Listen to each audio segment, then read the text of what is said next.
আসসালামু আলাইকুম ওয়া রাহমাতুল্লাহি ওয়া বারাকাতু। এক বোন প্রশ্ন করেছিলেন, ইংরেজি যে মাস থেকে যাকাতের টাকা আমার হাতে আসবে পরবর্তী বছর ঠিক ইংরেজি সেই মাসেই যাকাত দিব নাকি রমজান মাসে যাকাত দিতে হবে, এ বিষয়ে ইসলাম কি বলে?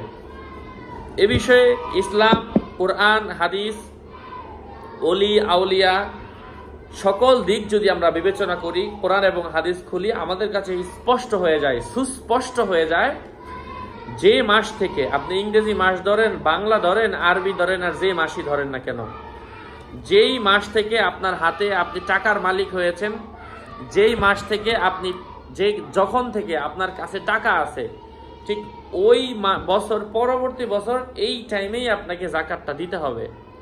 রমজান মাসে দিতে হবে না। রমজান মাসে আমরা যাকাত দেই আমাদের সুবিধার জন্য, বেশি সওয়াবের জন্য। অনেকে মনে করেন রমজানে দিতে হয়, এটা ভুল ধারণা। উদাহরণস্বরূপ, এই বছর জানুয়ারিতে আমার যে টাকা ছিল, পরবর্তী বছর জানুয়ারিতে আমার নেশাবটা ফিল আপ হয়ে গেল, এত টাকা জানুয়ারি মাসে হয়ে গেল, তো জানুয়ারি মাসেই আপনার যাকাত দেওয়ার ডেট, আপনি জানুয়ারিতে দিয়ে দিবেন। কারো ফেব্রুয়ারিতে হতে পারে, কারো মার্চে হতে পারে, এক একজনের এক একটা টাইমে হতে পারে। সবাই যে গণহারে রোজার মাসেই দেয়, এটা হচ্ছে সবাই সওয়াবের জন্য।